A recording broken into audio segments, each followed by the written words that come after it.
Billy was a happy boy. He loved baseball, playing with friends, and most of all, family. But then, it happened.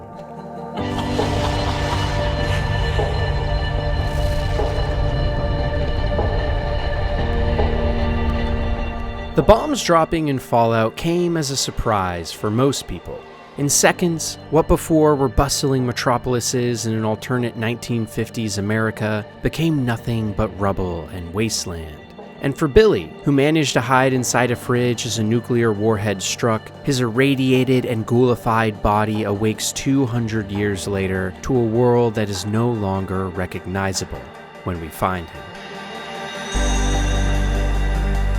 Because you see, in games and in life, societies and forms of power come and go.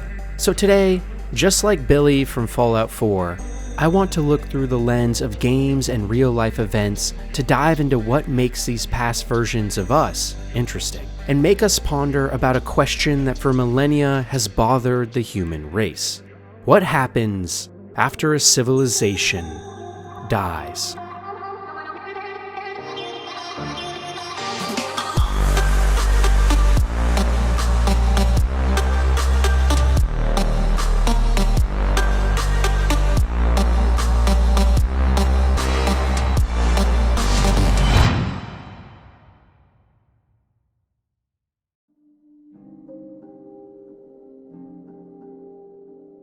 For those of you who have played any of the Elder Scrolls games, you know that ancient societies and mysterious groups of lost people are commonplace. Most famously, the Dwemer, a race of ancient anti-theists who sought to become gods themselves and in their path to righteousness vanquished off the planet of Nirn. Others, like the Thalmor, are secret societies who have been hiding in the shadows for hundreds of years, pulling the strings behind governments and political leaders alike, all in a grand plan that pays homage to those that fell before. But maybe the most fascinating of all of these, for me at least, is a group of forgotten people far away, who in their time commanded great power and wealth, but over thousands of years were lost to the whims of progress. Pioneers who show us exactly what can happen after a civilization dies through great conflict and war. The Sinestral Elves. Born on the continent of Yakuta, due just west of Tamriel, home to the provinces of Morrowind and Skyrim, among many others from the mainline games, the Sinestral Elves were a race of people who play a much greater role than many know.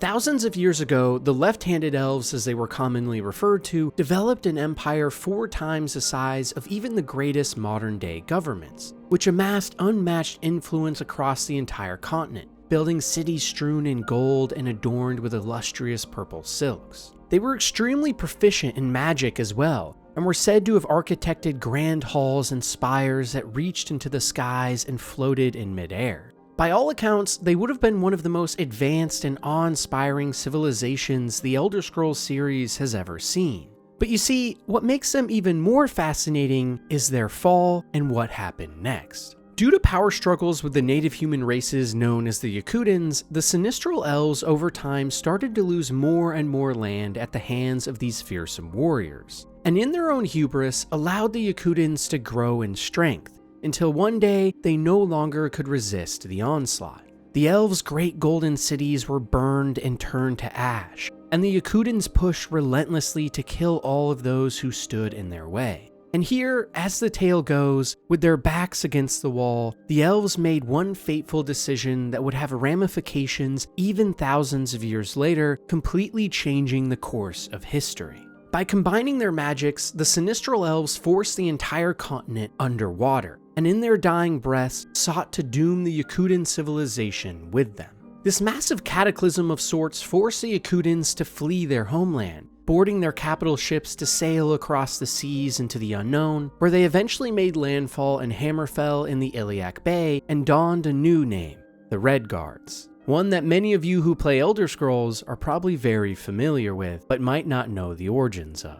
This single event, a war on a continent thousands of miles away, cascaded into the birth of a race of people who can now be found all across Tamriel in each of the mainline Elder Scrolls games, and gives us a perfect look into just how powerful the death of a civilization can be. Because almost paradoxically, with every bit of loss the Sinestral Elves experienced in their great war with the Yakutans, something new was born too.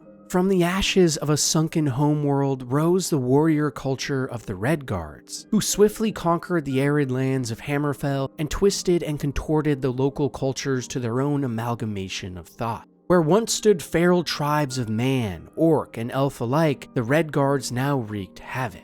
Many of the previous customs and ideas from Yakuta carried over too, including a harsh xenophobia and fear of elvish races, despite the fact that at the time in Hammerfell, the local inhabitants were much more docile. In fact, many of the gods and avatars that are worshipped all across Tamriel as well were brought over during this period, including an entire Redguard pantheon which is heavily influenced by Yakutan history. For example, some of their deities like Diagna and Leke were both prominent figures and gods that were seen as instrumental in the Yakutan war against the Sinestral Elves. And others like Morwa were rumored to have been Sinestral Elf gods at one point, originating in a pantheon totally outside the Yakutan culture, eventually making its way to Redguard pietism. So while the Sinestral Elves did all perish physically in a cataclysm brought about by their own hands, their ideas, customs, and ways of life have in another way carried on for centuries, leaving their mark on new cultures thousands of miles away, thousands of years later. The people the Red Guards became on the backs of their past are in large part formed by a culture that was not even their own. Because you see, in great conflict, oftentimes comes great change as well. And the thing is, this is how almost all of history works. Take Rome and Carthage, for instance. In 146 BC, Roman legions hell-bent on domination led an onslaught against the African city known as Carthage in the suburbs of the capital Tunis. Within only 7 days, the entire municipality and its people were decimated, while the remaining survivors, likely over 50,000 of them, were taken as slaves. For all intents and purposes, just like the Sinestral Elves, one second Carthage and its influence existed, and the next, it was all gone.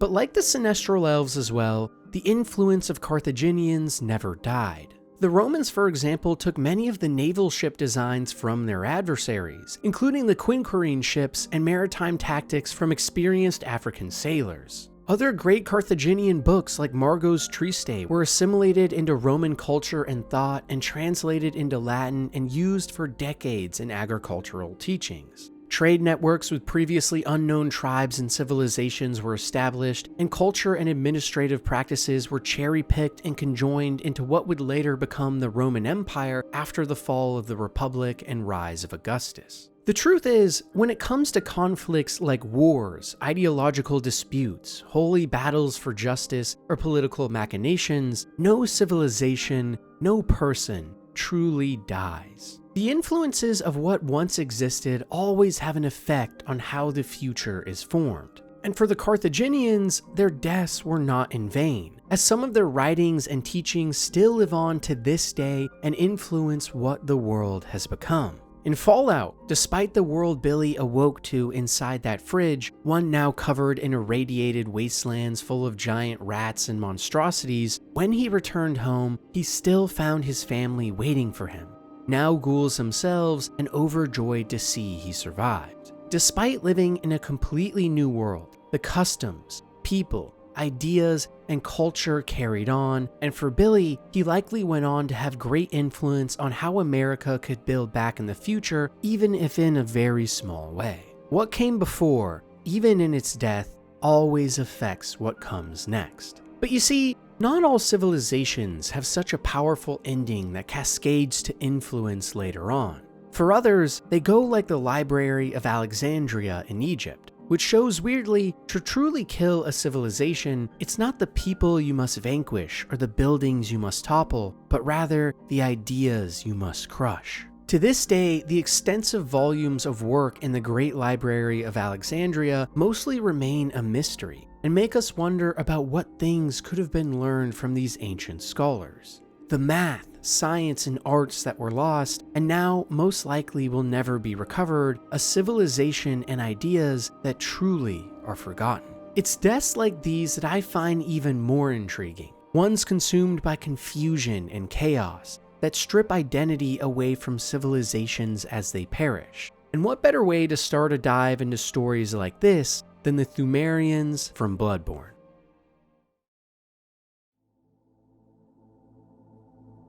Deep underground, inside ancient labyrinthian caverns covered in cobwebs and darkness, lies a secret, a relic for some and pointless rock carvings for others, about a time long past and a people long forgotten. In their heyday, the Pthumerians were a grand civilization, a skillful race of human beings who in their hubris constructed massive tunnel networks beneath their city of Yharnam, which spread for miles in all directions. These underground caverns were not built for safety or opulence, though, but rather were where forbidden rites were practiced in an effort to commune with and harness the power of the Great Ones, extremely influential and multi-dimensional beings that exist between time and space itself, and can grant otherworldly capabilities to their denizens known as kin. However, by the time we find these people in-game, they are nothing more than lifeless husks, echoes of a bygone era, or ghostly guardians descended from the unknown,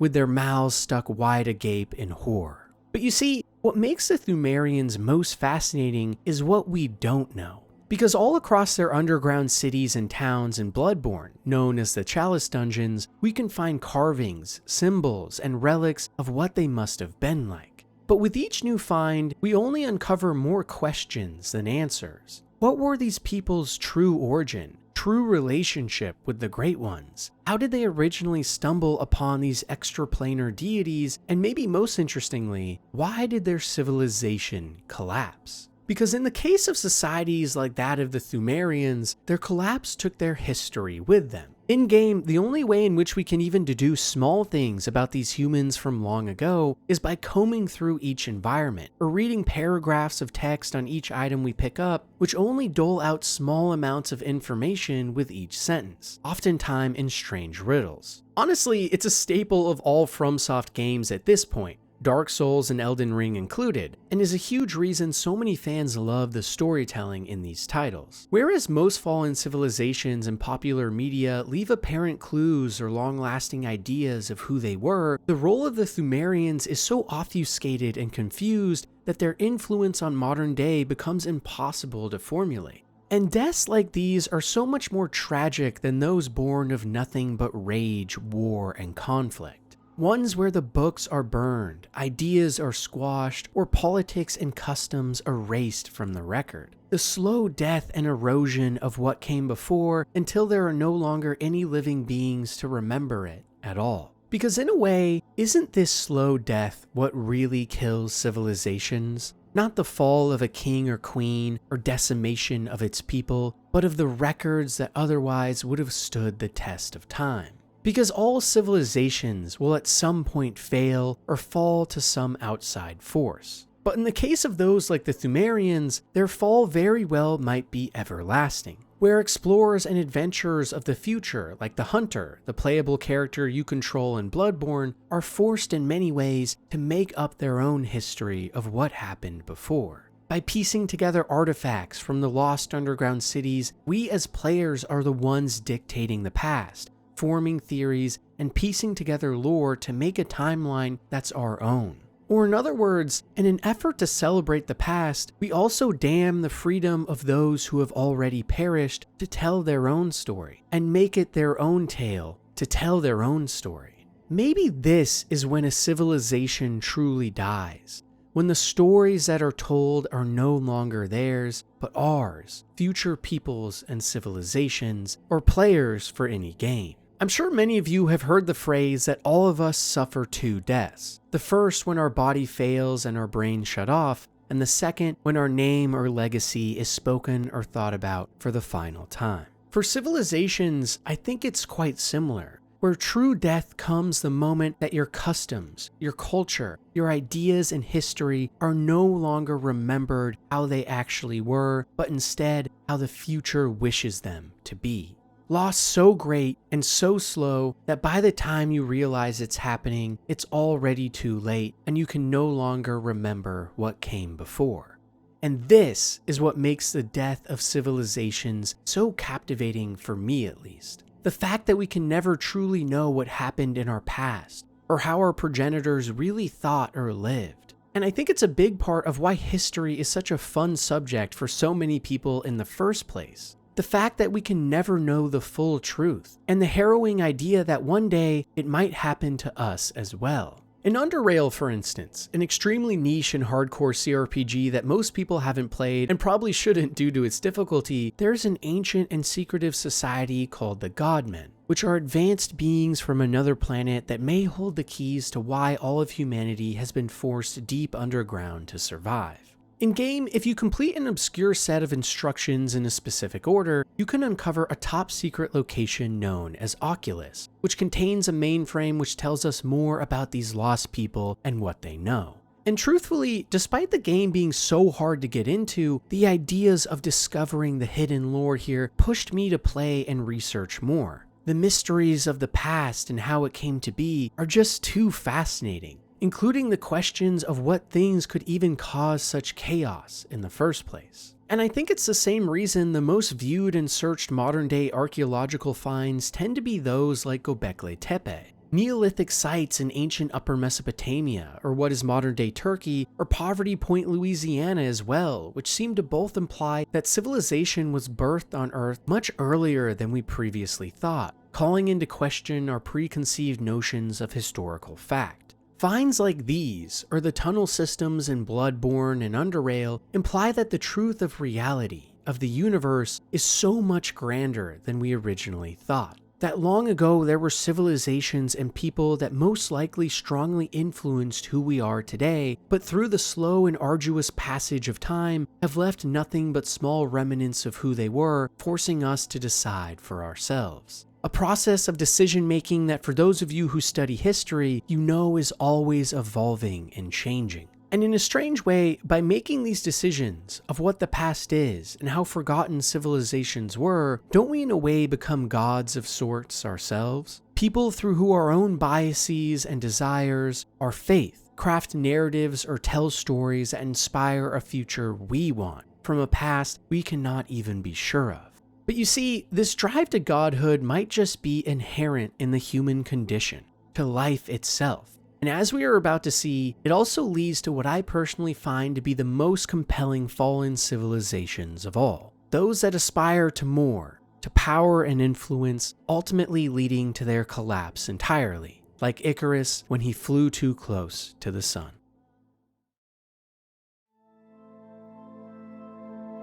For those of you who have never played, in Returnal, you command Selene, a woman sent on a space mission towards a planet known as Atropos, who along the way must deal with her past traumas and tribulations, all while stuck in a never-ending time loop in an alien environment that constantly tries to kill her. It makes for an extremely fun gameplay loop on its own, and for most people, their enjoyment of Returnal stops there. Because while there is some interesting story and lore, it can sometimes be hard to decipher without some deeper analysis. But if you do, you will be met with a downfall more tragic than any story Selene could ever come up with. Because you see, in the heart of this living planet of Atropos, we can find the remnants of collapse and dismay.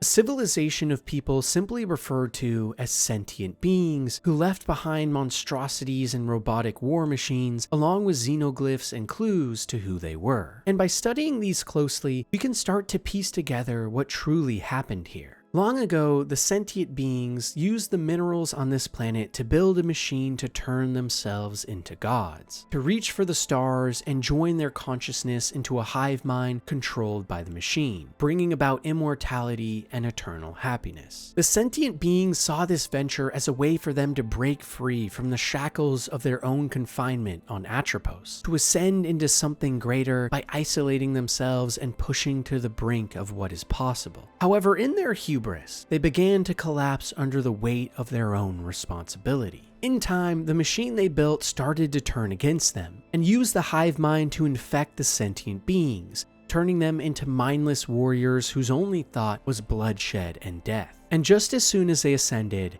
they then fell in turn to this war, leaving behind an entire planet of ruin, massive cities and buildings that stretch for miles, and advanced mechanical war machines that stalk the lands and hunt you down in-game. All while the entire planet is now covered in overgrown vegetation and wildlife as it takes back its rightful throne. For the sentient beings, their goal of becoming gods themselves, of immortality, ironically resulted in them falling quicker than they ever thought possible. Before, they communed with nature and lived within their means, only taking what they needed. But as their aspirations grew and their desires stretched, they became the very things they feared most before. And what makes this idea so interesting is that the sentient ones aren't the only civilizations like this. As human beings, we often dream of a better tomorrow, of changing our reality into something superior. But when these wants and desires consume us and take us down paths of power and control rather than prosperity, they can lead to truly disastrous results. Famously, like China's first emperor, Qin Shi Huang. For those of you who don't know, in ancient times, Qin had established the first empire of China, joining all of its people together into one international superpower. But in this path to building a better China, Qin sought to become a forever leader, in search of the Holy Grail and immortality. He became obsessed with life and death, and instructed his entire kingdom to build towards finding a solution, a way to make him, for lack of a better term, a god. He spent vast amounts of the Chinese fortunes on expeditions looking for the rumored lands of the immortals, commissioned hundreds of texts to be written on immortality, and even constructed the Terracotta Army as an elaborate tomb, meant to ensure protection and survival in the afterlife should he ever die. These mad ramblings and decisions from Qin in time, though, led to his death, likely at the hands of consuming large amounts of elixirs containing mercury, which were meant to make him live longer, but as we know in modern times, would have poisoned him beyond repair. And his resulting death was a key moment that destabilized the Empire of China at the time, and led to its eventual downfall, paving the way for the Han Dynasty to take form and root afterwards. So in other words, through his own hubris, like the sentient beings of Atropos, Qin doomed his people, his civilization, and flew too close to the sun. However, there is one more example of a civilization that tried to become gods, and it's my personal favorite of all of them. A culture from an extremely underrated RPG series I recommend to anyone that shows just how powerful the idea of faith for dying civilizations can be. The Ingwithans from Pillars of Eternity. For those of you who don't know, likely thousands of years before the events of the first game, the Ingwithans were a society of advanced and oppressive independent kingdoms ruled over by headstrong tyrants. They each enjoyed great power and wealth, and stewarded countless economic and scientific advancements in society which kept them popular amongst their peoples. But most important of all of these advancements was the study of animancy, of souls and soul energy. You see, in the Pillars of Eternity universe, whenever any living beings die, their soul and essence are sent through a process known as the Wheel, a natural phenomenon that controls the cycle of rebirth, allowing souls to pass from one life to another. Because in Pillars of Eternity, when an individual dies, their energy moves into the in-between, a shadow realm where souls wander through death, stemming from large pillars of Audra crystalline structures on the planet of Aeora, which then transfer you into the Beyond, a realm of the gods, after which souls are finally reincarnated into the world once again, with part of their essence always influencing their new future flesh, bone, and mind. Some people, known as Watchers, which we play as in-game, even have the ability to perceive the souls of all living creatures, seeing who they were before and what afflictions each soul in the world has now.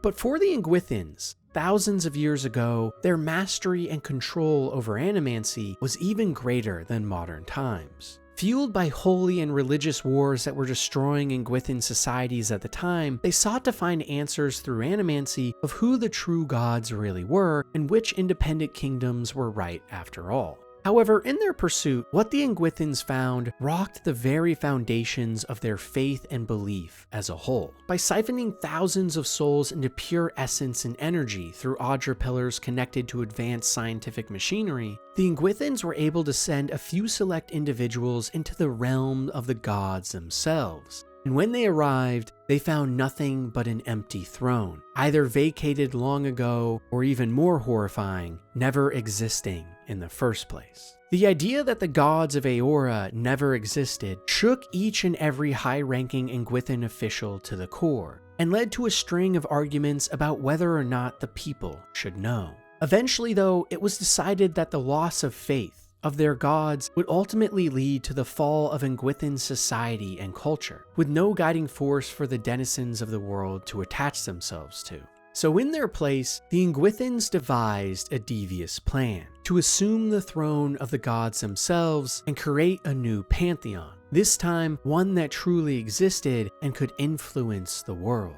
And through each sacrifice of their own people, these Ingwithan gods became more and more powerful, with more ability to influence the world around them. And through the sacrifice of their own people through the Audra Pillars, these Ingwithan gods were able to assume more and more power and influence the world around them. For Andra, she gained the power of the sea and moon. For Abidan, the forge and crafting. For Whale, influence of dreams, secrets, mysteries, and revelations. And for each of the 12 gods, they gain their own control, taking on the stories, customs, and ideas of many of the thousands of different gods that existed before and were worshipped before their reign. And as would be expected, over time, all of Aora grew to worship these new gods, ones that they truly could speak to and commune with, and these practices carried all the way to the modern times we see when we play Pillars of Eternity 1 and 2. But you see, it has to be stressed. These great accomplishments came with an even greater cost. To assume the role of gods,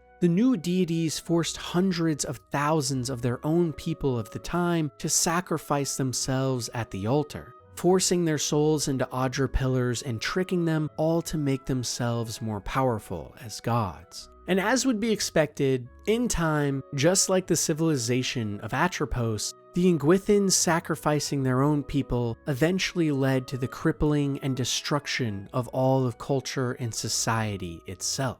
Which means thousands of years later, all we have left to see the Ingwithan legacy are their massive machines left behind and a language that is barely understandable. In their pursuit to become something greater, to save their people from a complete loss of faith in the world, the Ingwithan leadership made the ultimate sacrifice and doomed their entire civilization in hopes of assuming the role of omnipotence and omniscient creators of gods. And it goes to prove true one of the best quotes from the entire series, from the main antagonist of the first title, Theos, who proclaims at one point, "We are not defined by what we are, but by what we aspire to be." You see, there is an innate voice inside all of our heads, a curiosity of who we are, where we come from, and what the meaning of all of this really is. And because of this, as long as the ideas of a civilization, of its people live on, then some part of their essence, of their meaning does too. But in the face of a loss of everything, of an entire pantheon of gods that never even existed in the first place, a loss of faith and belief in faith and belief itself, we must begin to ask the question of who we even are anymore. And when left with a void like the ones the Ingwithans found themselves in, the only place left is the aspirations of what we want to be. So maybe, in a strange way, a civilization dies when the beliefs and customs of what defined its people no longer have any believers. When there is no longer any power or faith, like that funneled through Audra Pillars to siphon energy to ideas that can inspire hope and belief in a better tomorrow. And a great example of this in Pillars of Eternity 1 as well, at the very end, is a character you meet named Eovara. She is one of the last surviving Ingwithans in modern times, along with Theos, and when you discover her, you find she is eternally trapped in an ancient Ingwithan burial site, refusing to let her soul move on to the wheel, which she knows is nothing but a lie. In her time, she led a small rebellion of those who knew the truth, that their leaders had made up the story of the gods and that their life had no meaning. But for Eovara, when we speak to her soul and game as a watcher, she tells us this: everyone faces the truth at one time or another. Few confront it, few have the stomach to ask, what if? And in avoiding the question, they deny themselves an identity of their own. Sometimes the death of a civilization does not mean the death of its people. Sometimes it just means that they have to ask, what if? What if what we know is a lie? If what we believe can be improved or what we know enhanced? What if the people we are now are only the beginning of something greater, of a new civilization that can flourish and prosper? But if there is one thing we can learn about this transition, it's that we must never forget the way that power and a thirst for control can consume and define that future when we try to become gods.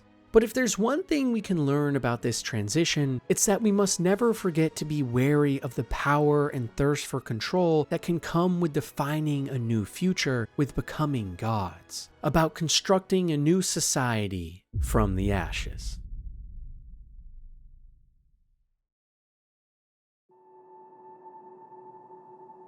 When we look at games, or even past historical events in our real lives, often the death of a civilization signals nothing but loss. Loss of a people and who they were, or what they stood for. But maybe sometimes the death of a civilization can signal more. The birth of something new, of something greater. If you haven't played Citizen Sleeper and its sequel already, I highly recommend it. It's a short set of games based on a tabletop rule set where every day you awake as a sleeper, a human consciousness that has been digitized and forced into a robotic construct, which must work for years on end until a quota is reached and your mind can once again return to your body. In each game, you find yourself on different space stations talking with many interesting people and taking odd jobs to survive.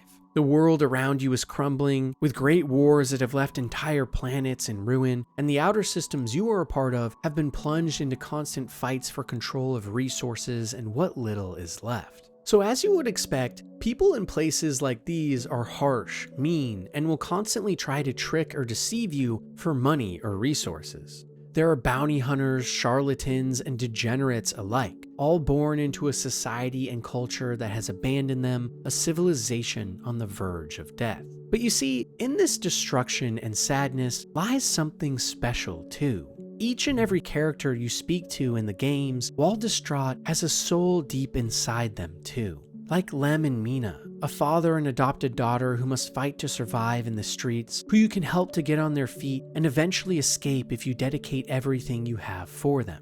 Ethan, a man who was born to become a murderer, but in his weakest moments opens up to you about the pain he has experienced to become the man he is today. Or Rico, an elderly woman who sits in the garden on board her station, tending to it day by day endlessly after losing all friends and family, after which you have the opportunity to simply sit next to her and hold her hand. These small moments in this little indie game show us what can really happen after a civilization dies. Too often, we as people focus so much on the horror, the pain that the fall of a culture, society, or civilization produces, that we frequently forget the people at the heart of it, those that sacrifice for others, that even in utter pain and a complete knowledge of their impending loss and doom, still rise above and help others, if even to give them a fleeting moment of happiness in the darkness. It's these moments that truly define what happens after a civilization dies, how we help one another, and what identity we decide to have for the future. When a civilization falls, when an idea that defines us crumbles, or a society slowly whimpers in its last breaths, it's our job as people to look towards the light and define the future we so desperately want. Because when a civilization dies, from the ashes, a new one is born. And it's the moments of kindness, of selflessness, or hope that will define what that new civilization becomes. Too often we see ruined peoples turn to madness and violence in the new versions of themselves they create, due to the chaos and confusion around them. But I think the key to creating a better civilization, either through the ruins of the old or during an existing, is realizing what Citizen Sleeper teaches all of us. What we are, who we are, is defined by the decisions we make every day. And whether our deaths are at the hands of wars and conflicts, confusion, chaos and contagions, or the hubris to think we can become gods greater than ourselves, at the heart of it all lies a goodness in all of us too. A desire to help those around us even in the cruelest of times, knowing that while we may never see the day, our kindness will in the future inspire a civilization that can flourish and survive. All of history, and games for that matter, seem to be defined by stories of evil and madness, of civilizations and people crumbling before our very eyes. But don't forget, the reason we are even here today, rather than a burned and forgotten earth, is because of the inherent beauty inside all of us too, to help one another. So what happens after a civilization dies? Well, we build again, with a smile on our faces and a warmth in our heart, knowing that even if no one else will, we can inspire something great in the future, despite the wrongs of the past. And as always, thanks for watching.